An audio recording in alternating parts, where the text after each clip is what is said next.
kotun ƙasar Najeriya ta jihar Kaduna ta wanke zargin da ake yi wa Zazzaki, sannan kuma ta sake shi salin alin. Ta nuna zargin da ake masa ma bai aikata wannan ba.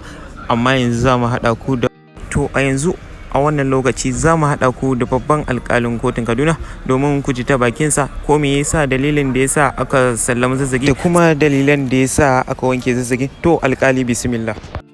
A zaman yau kotu ta wanke su da dukkan laifuffuka 8 da aka gabatar a gabanta, da shaidu da aka gabatar 15 duka ba wanda ya gabatar da wani kwakwaran shaida akan laifin da ake zargin su, saboda haka ta sallame su.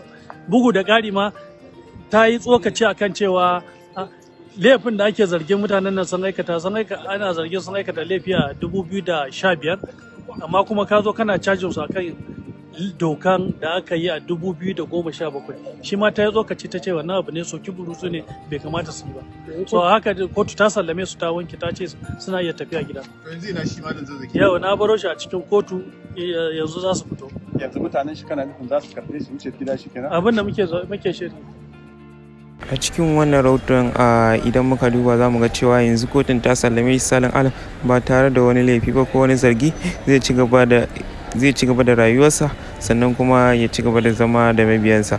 Ku ci gaba da kallon shirye-shiryenmu a cikin wannan tasha. Duka a nan za mu kawo muku ƙarshen wannan shirin, sai kuma ku tara a shiri na gaba wanda za mu kawo muku da zarar mun samu wani labari da yake yawo. Za mu takaice muku shi, mu kawo muku shi da harshen Hausa, sannan kuma mu sa muku murya yace za ku dinga ji ba wai tare da rubutu ba, cikin sauƙi kuma cikin harshen Hausa. To mun gode, a ci gaba da sauraron wannan tasha ta Hausa Reporters Najeriya.